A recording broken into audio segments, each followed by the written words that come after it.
Di hadapan Ferdy Sambo dan Putri Chandrawati, para ajudan dan sopir yakni Daden Miftahul Haq, Azan Romer, Prayogi Iktara, dan Farhan Sabila bergantian menjawab pertanyaan hakim, jaksa, dan penasihat hukum. Dalam persidangan, mereka pun dicecar pertanyaan tentang kebiasaan Ferdy Sambo setiap harinya hingga pada hari kematian Brigadir Joshua.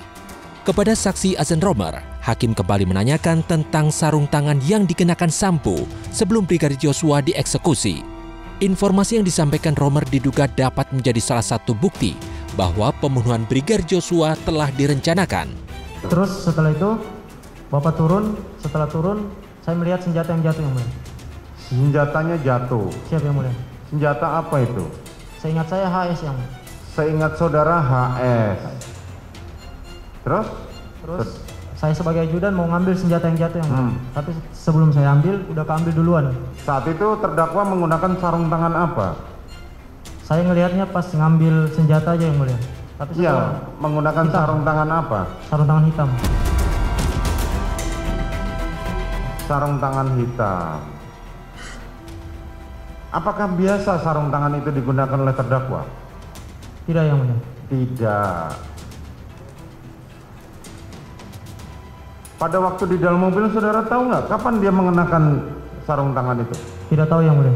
Tidak tahu. Yang saudara tahu saat dia keluar dia sudah menggunakan sarung tangan. Pas ngambil senjata yang jatuh. Pas ngambil senjata yang jatuh. Padahal diketahui, saudara ketahui pada waktu berangkat terdakwa Ferdy Sambo belum menggunakan sarung tangan. Siap, tidak menggunakan sarung tangan. Oke. Pada waktu saudara melihat senjata HS itu, saudara tahu senjata itu milik siapa? Tidak tahu, yang mulia. Tidak tahu. Tapi yang saudara tahu yang jelas itu senjata bukan milik terdakwa Ferdy Sambo. Baru saya lihat, yang mulia. Hah? Siap, baru saudara lihat. Karena tadi dijelaskan oleh saudara Daden, senjatanya terdakwa adalah Wilson, Cabot, dan Kimber. Betul, ya. Yang mulia. Dan HS adalah bukan senjatanya terdakwa Ferdy Sambo. Betul, yang mulia. Dan HS biasa dipakai oleh para ajudan. Betul, yang mulia. Namun tentu saja Ferdy Sambo membantah kesaksian salah satu ajudannya itu. Ia tidak mengakui menggunakan sarung tangan sebelum mengeksekusi Brigadir Joshua. Kemudian untuk keterangan Romer, saya tegaskan bahwa saya tidak pernah menggunakan sarung tangan turun dari kendaraan. Kemudian yang kedua, senjata yang jatuh itu bukan senjata HS, tapi senjata pribadi saya, Combat Wilson. Di persidangan yang sama, istri Ferdy Sambo, Putri Chandrawati, juga membantah kesaksian Azan Romer dan Daden Miftahul Haq terkait status pekerjaan Brigadir Joshua. Menurut Putri, Joshua berstatus sebagai ajudan Ferdy Sambo, namun kerap diperintahkan untuk membantu Putri.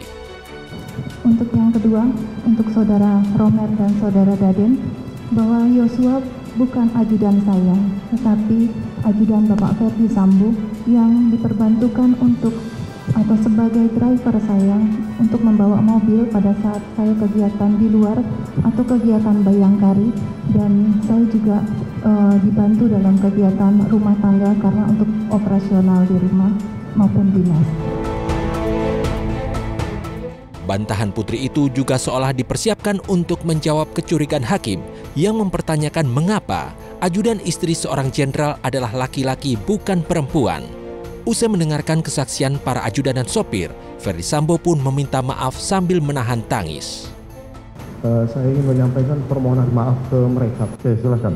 Karena saya sudah menganggap mereka sebagai anak-anak saya, Pak. Tapi karena ada peristiwa ini kemudian mereka harus diproses, kemudian si Yogi harus membatalkan pernikahannya, Pak. Ini saya sampaikan permintaan maaf ke anak-anak saya ini.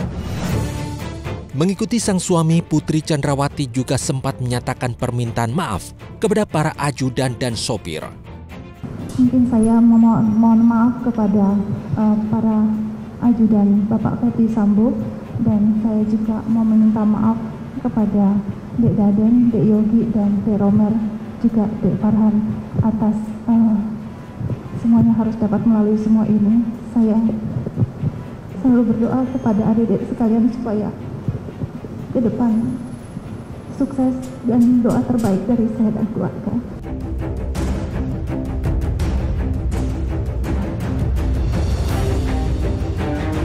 Sejak awal kematian Brigadir Joshua diumumkan ke publik, beragam kejanggalan pun bermunculan. Keterangan para terdakwa awalnya penuh kebohongan dan tidak konsisten demi mengikuti skenario buatan Ferdy Sambo.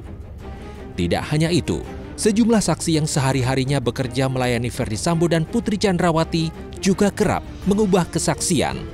Saat bersaksi di depan Kuat Ma'ruf dan Ricky Rizal, Azan Romer yang sudah 1 tahun menjadi ajudan Sambo pun mengakui bahwa dirinya mengubah keterangan karena takut berbicara jujur. Langsung saja, apa yang mau ditanyakan? Langsung, jangan berputar begitu. Tetap pada keterangan saudara tersebut tidak? Tidak Pak, berubah-ubah Pak. Berubah-ubah? Iya, Pak. Apa yang menyebabkan saudara memberikan keterangan berubah-ubah? Karena awalnya kami masih takut memberikan kejujuran Pak. Takut memberikan kejujuran, takut kepada siapa? Takut aja Pak. Ya, kita kan takut tidak ada, kita takut Tuhan, kita takut mati atau takut apa? Iya Pak, takut Sama siapa? Sama Bapak Pak. Bapak siapa? Pak Sambo Pak. Jadi takut sama Ferdy Sambo? Iya Pak. Kenapa takut? Takut aja Pak. Kami takut saja. sebenarnya kami takut aja karena ini sudah ada orang yang meninggal Pak.